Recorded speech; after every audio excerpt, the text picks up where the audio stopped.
জয় শ্রীকৃষ্ণ।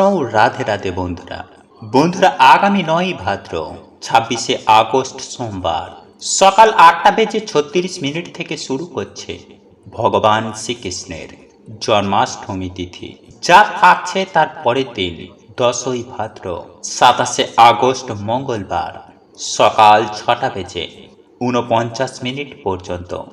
এই জন্মাষ্টমীর দিনটি গৃহস্থ বাড়ির জন্য অত্যন্ত গুরুত্বপূর্ণ একটি দিন, কারণ এই দিনে ভগবান শ্রীকৃষ্ণ আমাদের এই মর্ত লোকে জন্মগ্রহণ করেন। তাই শাস্ত্র মতে মনে করা হয় ভগবান শ্রীকৃষ্ণ যেহেতু জগতের নাথ, তিনি জগতের প্রত্যেকটি পরিবারে, প্রত্যেকটি গৃহস্থে, প্রত্যেকটি সংসারে তিনি বিরাজমান। তাই ভগবান শ্রীকৃষ্ণকে নিজের গৃহে স্বাগত জানাতে, নিজের গৃহেই ভগবানকে চিরস্থিত করে রাখতে কিছু উপাচার আমাদের প্রত্যেকের করা প্রয়োজন, যাতেই পরমেশ্বর ভগবান শ্রীকৃষ্ণ আমাদের বাড়িতে চিরস্থায়ী নিবাস করেন। তাই বিষ্ণু পুরাণে স্বয়ং ভগবান বিষ্ণু বলছেন যে এই দিনে যদি কোনো ব্যক্তি কোনো গোমাতাকে এই দুটি খাবার খাইয়ে দিতে পারে, তাহলে সেই ব্যক্তি তার জীবন থেকে সমস্ত রকমের দুঃখ, কষ্ট, জ্বালা যন্ত্রণা, এমনকি রোগ ব্যাধি, বাধা বিপত্তি ও দারিদ্রতার একেবারে নাশ হয়ে যায়।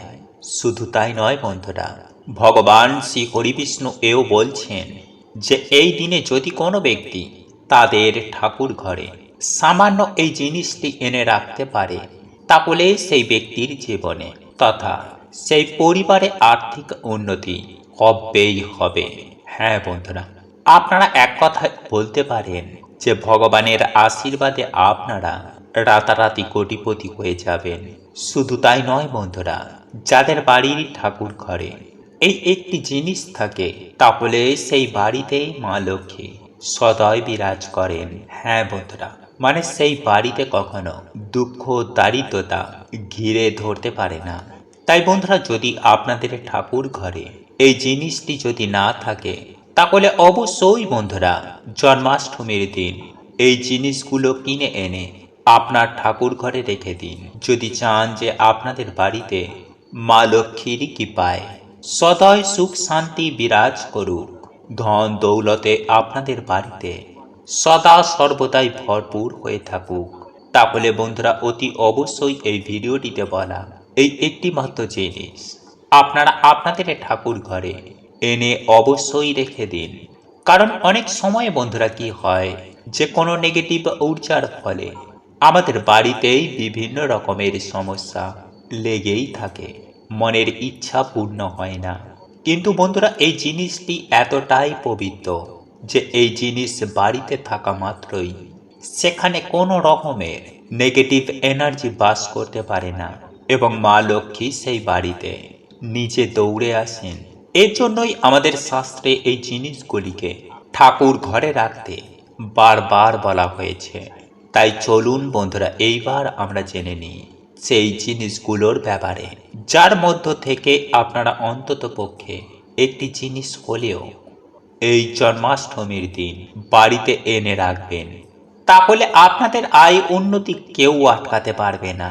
আপনাদের জীবনে এবং আপনাদের পরিবারে সুখ শান্তি সমৃদ্ধি থাকুক।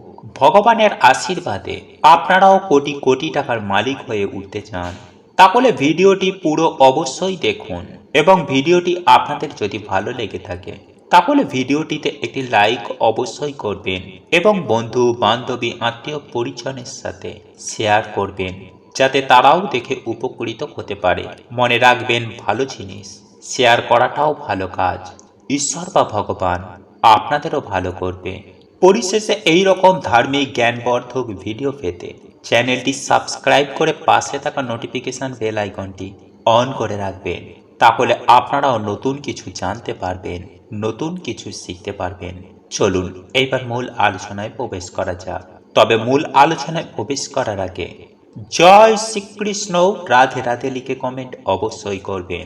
বন্ধুরা, আমাদের এই জীবন চালাতে সকলেরই কম বেশি অর্থের প্রয়োজন, আর এই সকল অর্থের দেবী হলেন মা লক্ষ্মী। তাই যে বাড়িতে মা লক্ষ্মীর কৃপা নেই, সেই বাড়িতে আর্থিক উন্নতি কখনোই হয় না। তাই প্রত্যেক বাড়িতে মায়ের আগমনের জন্য প্রথমত যে জিনিসটি আপনারা সিংহাসনের পাশে রাখবেন তা হলো আতপ চাল। হ্যাঁ বন্ধুরা, আপনারা একেবারে ঠিকই শুনছেন। আপনারা আপনাদের বাড়ির ঠাকুর ঘরে সিংহাসনের পাশে একটি হলুদ কাপড়ের মধ্যে কিছুটা আতপ চাল পুটুলি করে সর্বদাই রেখে দেবেন, কারণ মায়ের প্রতীক হচ্ছে এই আতপ চাল। বন্ধুরা, যে বাড়িতে সিংহাসনের পাশে আতপ চাল থাকে সেই বাড়িতেই সদা সর্বদাই মা লক্ষ্মী বিরাজ করেন। এবং যদি এই আতপ চাল যদি কোনো শুভ দিনে কিনে বাড়িতে রাখা হয় তাহলে বাড়ির বাস্তুর জন্য বন্ধুরা খুবই ভালো ফল প্রদান করে। বন্ধুরা, আপনারা অবশ্যই আতপ চাল কিনে বাড়ির সিংহাসনে রেখে দেবেন। নাম্বার 2, লক্ষ্মী কড়ি। বন্ধুরা, আপনারা প্রত্যেকেই জানি যে সমুদ্র মন্থনের সময় এই লক্ষ্মী কড়ি মা লক্ষ্মীর সাথে উঠে এসেছে। তাই বন্ধুরা, এই লক্ষ্মী কড়ি মায়ের অত্যন্তই প্রিয়। তাই বন্ধুরা, এই পবিত্র দিনে স্নান করে লাল বস্ত্র পরিধান করে 21টি আপনারা লক্ষ্মী কড়ি নেবেন। এরপর সেই লক্ষ্মী কড়িগুলো আপনারা গঙ্গার জল ছিটিয়ে মায়ের চরণে রেখে দেবেন এবং সেই লক্ষ্মী কড়িগুলো আপনারা সন্ধ্যাবেলায় পুজোর সাথে তার অবশ্যই পুজো করবেন। পুজো অর্চনা হয়ে যাবার পর আপনারা একটি লাল বা হলুদ কাপড়ের মধ্যে সেই লক্ষ্মী কড়িগুলোকে বেঁধে আপনাদের বাড়ির যে প্রধান দরজা রয়েছে সেই দরজার মাথার ওপর দিকে টাঙিয়ে দিন। কিন্তু বন্ধুরা, এই প্রক্রিয়াটি করার সময় যেন আপনাকে কেউ না দেখে, এই বিষয়টি কিন্তু আপনারা একটু মাথায় রাখবেন। বন্ধুরা, এই উপায় বা ক্রিয়াটি আপনারা যদি এই দিন সঠিক নিয়মবিধি মেনে পালন করতে পারেন তাহলে আপনারা বিশ্বাসও করতে পারবেন না যে আপনারা কি উপকারটাই না পাবেন। হ্যাঁ বন্ধুরা, এই উপায়টির ফলে বাড়ি থেকে যেমন বাস্তু দোষ দূর হবে, ঠিক তেমনই আপনাদের পরিবারে প্রচুর আয় উন্নতি হবে। বাড়ি থেকে ঝগড়া ঝামেলা দূর, পরিবারে সুখ শান্তি সমৃদ্ধি আবারও ফিরে আসবে। তাই বন্ধুরা, অবশ্যই এই প্রক্রিয়াটি একবার করে দেখতে পারেন। এছাড়াও স্বয়ং পরমেশ্বর ভগবান শ্রীকৃষ্ণ বলছেন, যে ব্যক্তি এই দুটি খাবার গরু ও কুকুরকে খাওয়াতে পারবে সেই কোটিপতি হয়ে যাবে। হ্যাঁ বন্ধুরা, এটি পরীক্ষিত এবং প্রমাণিত, কারণ আমি নিজেও ব্যক্তিগতভাবে এই উপায় বা ক্রিয়াটি পালন করে চলি। আমিও ভীষণভাবে উপকৃত। আর আপনারাও যদি স্বাস্থ্যের বিধি বিধান অনুসারে গোমাতা ও কুকুরকে এই দুটি খাবার খাইয়ে দিতে পারেন তাহলে আপনারাও কোটিপতি হয়ে যাবেন। হ্যাঁ বন্ধুরা, আপনারা একেবারে ঠিকই শুনছেন। তাই আপনারা যদি প্রচণ্ড অর্থ কষ্টে ভোগেন, জীবনে অক্লান্ত কঠোর পরিশ্রম করার পরেও যদি আপনার হাতে অর্থ না থাকে, আপনার গৃহে যদি সদা সর্বদাই অশান্তি কলহ লেগেই থাকে, কিংবা আপনার পরিবারে যদি নিত্য রোগ ব্যাধি লেগেই রয়েছে, তাহলে এই দুটি খাবার এই দিন গোমাতাকে বা কুকুরকে খাইয়ে দিন। দেখবেন শনি মহারাজের অশেষ কৃপায়, হ্যাঁ বন্ধু, শনি মহারাজের আশীর্বাদও কৃপায় সব সমস্যা তৎক্ষণাৎ দূর হয়ে যাবে। হ্যাঁ বন্ধুরা, আপনারা একেবারে ঠিকই শুনেছেন। বন্ধুরা, সাধারণত অনেকেই শনি মহারাজকে ভয় করেন। শনি মহারাজের নাম শুনলেই তারা ভয়ে ভীত হয়ে পড়েন। তারা মনে করেন যে শনি মহারাজের কুদৃষ্টি একবার যদি আমাদের ওপরে পড়ে তাহলে আমাদের এই জীবন একেবারে ছাড়খাড় হয়ে যেতে পারে। হ্যাঁ বন্ধুরা, এটা একদম সত্য কথা। কিন্তু বন্ধুরা, আপনি কি জানেন, যদি শনি মহারাজ আপনার ওপরে সন্তুষ্ট হন তাহলে আপনার জীবনে কতটা আয় উন্নতি ঘটতে পারে? হ্যাঁ বন্ধু, আপনার কতটা লাভ হতে পারে। বন্ধুরা, আপনি কি এটা জানেন? এই বিষয়টি হয়তো অনেকেই জানেন না। দেখুন বন্ধুরা, আজ আমি আমার এই ভিডিওটির মাধ্যমে আপনাদেরকে সুন্দরভাবে জানিয়ে দেব যে আপনি যদি আর্থিক সংকটের মধ্যে থাকেন, আপনার চতুর্দিকে যদি সমস্যা থেকে থাকে, তাহলে এই খাবার দুটি অতি অবশ্যই গোমাতা বা কুকুরকে খাইয়ে দিন। তাহলে দেখবেন শনি মহারাজের কৃপায় আপনার দুর্ভাগ্য সৌভাগ্যে পরিণত হবেই হবে। বন্ধুরা, মৎস্য পুরাণে শনি মহারাজকে জনহিতকর অর্থাৎ মানুষের কল্যাণের কাজে তাকেই সেখানে স্থান দেওয়া হয়েছে। তাই শনি মহারাজকে আপনারা যদি একবার সন্তুষ্ট করতে পারেন তাহলে অবশ্যই তার কৃপা দৃষ্টিও আপনারা সুনিশ্চিতভাবে পাবেন। তাই চলুন বন্ধুরা, আমরা এইবার জেনে নিই যে কোন খাবার দুটি এই দিন গোমাতা ও কুকুরকে খাওয়ালে আর্থিক কষ্ট থেকে আপনারা মুক্তি পেতে পারেন। দেখুন বন্ধুরা, আপনি যদি চান আপনার জীবন থেকে চিরতরে আর্থিক সমস্যা দূর হয়ে যাক, তাহলে শনি মহারাজকে আপনাদের সন্তুষ্ট করতেই হবে।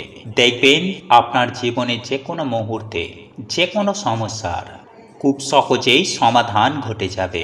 বিশেষভাবে আপনি যদি কোনো অর্থনৈতিক দিক থেকে সংকটের মধ্যে পড়েন, তাহলে সেই সংকট থেকে আপনি প্রভুর কৃপায় আপনি তৎক্ষণাৎ উদ্ধার হয়ে যাবেন। তবে আজ আমি আপনাদেরকে যে খাবার দুটির কথা জানিয়ে দেব, এই খাবার দুটি অতি সহজেই আপনারা গোমাতা বা কুকুরকে খাওয়াতে পারেন। তবে এটি খাওয়ানোর আগে আপনাকে বেশ কিছু নিয়ম পালন করতে হবে, তবেই আপনাদের ওপরে শনি মহারাজ অত্যন্ত হারে সন্তুষ্ট হবেন। বন্ধুরা, পুরাণে কথিত আছে যে আপনি যখন বাড়ি থেকে বেরোবেন, তারপরে আপনি যদি কোনো অসহায় গরিব দুঃখী দুস্থ মানুষকে বা কোনো ভিখারিকে যদি দেখেন, আর সেই ব্যক্তি যদি আপনার কাছে যদি সাহায্য চাইতে আসেন, তাহলে আপনি কখনোই তাকে খালি হাতে ফিরিয়ে দেবেন না। সেই ব্যক্তিটিকে হতাশ করবেন না, কারণ ওই সময়টিতে আপনি যে ব্যক্তিটিকে দেখছেন, অর্থাৎ এই ধরনের অসহায় দিন দুঃখী ভিখারি, আপনি যদি এই দিন তাকে কোনো না কোনো কিছু সাহায্য করতে পারেন আপনার সাধ্য ও সামর্থ্য অনুযায়ী, তাহলে শনি মহারাজের কুপ্রভাব থেকে আপনি অতি সহজেই বাঁচতে পারবেন। কারণ আপনারা প্রত্যেকেই জানি যে শনি মহারাজ হলেন কর্মফলদাতা, আর আপনারা এটাও জানি যে দান ধর্ম পরম। তাই আপনি যদি এই দিনে এই রূপ ক্রিয়াটি করেন, তাহলে আপনার এই ভালো কর্মের ফলে শনি মহারাজ আপনার জন্য ভালো কিছু উপহার দেবেনই দেবেন। তাই বন্ধুরা, পৌরাণিক তথ্য অনুযায়ী এটি বর্ণিত করা হয়েছে। তাই আপনি কখনোই কোনো অসহায় গরিব দিনদুঃখী মানুষকে খালি হাতে ফিরিয়ে দেবেন না। যদি আপনার কাছে সাহায্য চাইতে নাও আসে, তবুও আপনি এগিয়ে গিয়ে আপনি অতি অবশ্যই আপনার সাধ্য ও সামর্থ্য অনুযায়ী সাহায্য করবেন।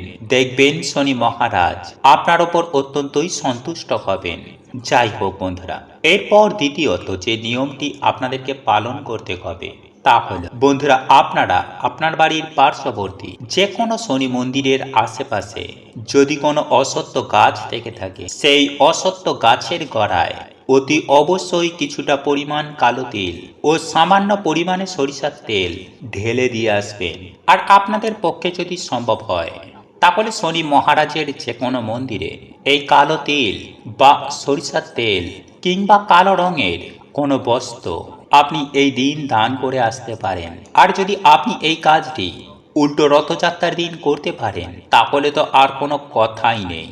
দেখবেন এর ফলে আপনার জীবনে পারিবারিক সমস্যা বলুন কিংবা আর্থিক সমস্যাই বলুন, এই সমস্ত কিছুই সমস্যা এক নিমেষেই দূর হয়ে যাবে। যাই হোক বন্ধুরা, এইবার আমি আপনাদেরকে জানিয়ে রাখি, কোনো গোমাতা কিংবা কোনো কালো রঙের কুকুরকে আপনারা খেতে দেবেন। হ্যাঁ বন্ধুরা, এই দিন অতি অবশ্যই গোমাতাকে রুটির সঙ্গে আখের গুড় মিশিয়ে গোমাতাকে খাইয়ে দেবেন। তবে এখানে রুটি কিনে খাওয়াবেন না, আপনারা আটা কিনে নিজের হাতে রুটি তৈরি করবেন। আপনি যেমন পারবেন তেমনই তৈরি করুন, কিন্তু বানাবেন বাড়িতে। সেই রুটিতে গুড় মাখিয়ে নিজেদের মনস্কামনা জানিয়ে সেই রুটি কোনো গোমাতাকে খাইয়ে দিন। ঠিক তেমনই কোনো কালো কুকুরকে আপনি রুটি আর মিষ্টি খাইয়ে দিন। এটি আপনার পক্ষে অত্যন্ত শুভ ফল এনে দেবে। হ্যাঁ বন্ধুরা, আপনার কল্যাণ হবে। আপনার জীবনে থাকা সমস্ত প্রকারের আর্থিক কষ্ট এক চুটকিতেই দূর হয়ে যাবে এবং প্রভুর কৃপায় আপনারা ধনধান্যে ফুলে ফেঁপে উঠবেন। আপনার জীবনে যদি ঋণের বোঝা থেকে থাকে, তাহলে সেই ঋণের বোঝা থেকেও আপনারা মুক্তি পাবেন। বন্ধুরা, আপনারা একটি বার বিশ্বাসের সাথে নিষ্ঠা ভক্তি ও আন্তরিকতার সঙ্গে আর রুটি আর মিষ্টি যদি গোমাতা আর কুকুরকে আলাদা আলাদা করে খাইয়ে দিতে পারেন, তাহলে আমি আপনাদেরকে কথা দিই 7 দিনের মধ্যে আপনাদের আর্থিক উন্নতি হবেই হবে। 7 দিনের মধ্যেই আপনারা অনুভব করতে পারবেন যে আপনার এই কর্মের ফলে আপনারা কতটা উপকৃত হয়েছেন। বন্ধুরা, এই কাজটি ছিল সবথেকে গুরুত্বপূর্ণ ও মূল কাজ। এই উপায় বা ক্রিয়াগুলি অবলম্বন করলে আপনার হাতে যে কোনো উপায়ে অর্থ আসবে। হ্যাঁ বন্ধুরা, আপনার সংসারে হু হু করে অর্থ আসবে। বন্ধুরা, এই দিনে ভগবান বিষ্ণু ও ভগবান শিবের অবশ্যই আপনারা কিন্তু পুজো করুন। এই দিনে আপনারা পুজো করার পর আপনারা ভগবানের প্রসাদ যেমন কলা, নারকেল, বেদানা, ডালিম বা ভগবানের প্রিয় ভোগ, ভগবানের প্রিয় ফল আপনারা অবশ্যই দান করুন এবং প্রসাদ রূপে আপনারা বাড়িতে সকলে তারপর সেটিকে গ্রহণ করুন। এছাড়াও এই দিনে যে কোনো ধরনের খাবার, ছাতা, জল কোনো অসহায় মানুষ বা কোনো পশু পাখিকে খাবার দান করলে ভগবান অত্যন্তই প্রসন্ন হন এবং তার সকল দুর্ভাগ্য ভগবান নাশ করে দেন। তাই এই দিনে আপনারা বেশি বেশি করে ভগবান বিষ্ণু ও দেবাদিদেব মহাদেবের নাম কীর্তন করুন। এই দিনে শিবলিঙ্গে আপনারা জল অর্পণ করুন। স্নান করে এসে আপনারা তুলসী মঞ্চে জল অর্পণ করুন। এই দিন সন্ধ্যার পর মহামৃত্যুঞ্জয় মন্ত্র আপনারা এই দিনে অবশ্যই জপ করুন। এছাড়াও এই দিনে আপনারা কোনো রকমের খারাপ চিন্তা ভাবনা করবেন না, অযথাই মাথা গরম করবেন না। কোনো রকমের অশ্লীল আচরণ এই দিনে আপনারা ভুলেও করবেন না এবং কোনো রকমের তামসিক খাবার এই দিনে খাবেন না, যেমন পেঁয়াজ, রসুন, মাছ, মাংস বা মদ্যপান। নইলে নিজেরাই কিন্তু আপনারা আপনাদের সৌভাগ্যের দরজা চিরকালের মতো বন্ধ করে দেবেন। এর ফলে আপনাদের মাথা চাপড়ানো ছাড়া আর কিছুই বাকি থাকবে না। বন্ধুরা, এই দিন সন্ধ্যাবেলায় আপনারা কিন্তু আপনাদের বাড়িতে একটি প্রদীপ অবশ্যই ধরাবেন, কারণ এই দিনে বন্ধুরা বাড়িতে প্রদীপের আলো সকল প্রকারের নেগেটিভ এনার্জি ও দুর্ভাগ্য নাশ করে দেয়। ফলে বাড়িতে আবার সুখ, শান্তি এবং সৌভাগ্য ফিরে আসে। আবার এই দিনেই বন্ধুরা আমাদের করা সামান্য কিছু কাজ মানুষের দুঃখ ও দারিদ্রতার নাশ করে দেয়। আবার বন্ধুরা এই দিনে করা কিছু ভুল আমাদের জীবনে ডেকে আনে চরম ভয়ঙ্কর দুর্গতি। আমাদের সৌভাগ্যের নাশ হয়, পরিবার লক্ষ্মীশ্রী হয়ে যায়, ফলে পরিবারে নেমে আসে বন্ধুরা ঘোর অন্ধকার। বন্ধুরা, আমি সবার প্রথমে যে বিষয়টির কথা বলবো তা হলো আগামী 25শে আগস্ট মানে ব্রতের আগের দিন কিন্তু আপনারা কোনো রকমের আমিষ আহার একদম ভুল করেও গ্রহণ করবেন না। পেঁয়াজ, রসুন, চা এবং কোনো রকমের নেশা ভাঙ কিন্তু এই দিনে আপনারা একদম খাবেন না। পারলে এই দিনে আপনারা রাতেই ভগবানকে ভোগ নিবেদন করে সেই প্রসাদ আপনারা বাড়িতে সকলে মিলে তা গ্রহণ করুন এবং এরপরে আপনারা ভগবানকে প্রণাম করে ভগবানকে আপনাদের বাড়িতে আমন্ত্রণ জানিয়ে তারপরে ঘুমিয়ে পড়ুন। নাম্বার 2, এর পরের দিন বন্ধুরা আপনারা সকাল সকাল মানে ব্রহ্ম মুহূর্তে ঘুম থেকে উঠবেন। তারপরে বন্ধুরা আপনারা মাতা গঙ্গাকে প্রণাম করে আপনারা সকালেই স্নান করে নেবেন। এরপর স্নান করে এসে আপনারা পরিষ্কার পরিচ্ছন্ন জামা কাপড় পরে ভগবানের আরতি করে আপনারা একটি সংকল্প নেবেন যে আজ আপনারা ভক্তি মনে ভগবানের এই ব্রত সম্পূর্ণ করবেন। নাম্বার 3, এছাড়াও বন্ধুরা এই দিনে কোনো রকমের কিন্তু খারাপ কার্য বা অধার্মিক কোনো কার্য আপনারা একদমই করবেন না, কারণ মনে এই দিনে কিন্তু বন্ধুরা আপনারা কোনো রকমের দুঃখ দেবেন না। এই দিনে বন্ধুরা যদি আপনাদের বাড়িতে কেউ আসে তাহলে তাকে কিন্তু আপনারা খালি হাতে ফেরাবেন না, কারণ এই দিনে ভগবান ভক্তের পরীক্ষা নিতে কি রূপে চলে আসেন তাকে বলতে পারে। তাই এই দিনে বন্ধুরা আপনারা বেশি বেশি করে হরিনাম করুন, গীতা পাঠ করুন বা গীতা শ্রবণ করুন এবং আপনার সাধ্য ও সামর্থ্য অনুযায়ী বন্ধুরা এই দিনে ভগবানের পুজো দিতে কিন্তু একদম ভুলবেন না। এবং সন্ধ্যাবেলায় আপনারা তুলসী মঞ্চে একটা প্রদীপ দেখান, ভগবানের এই দিনে আপনারা আরতি করুন।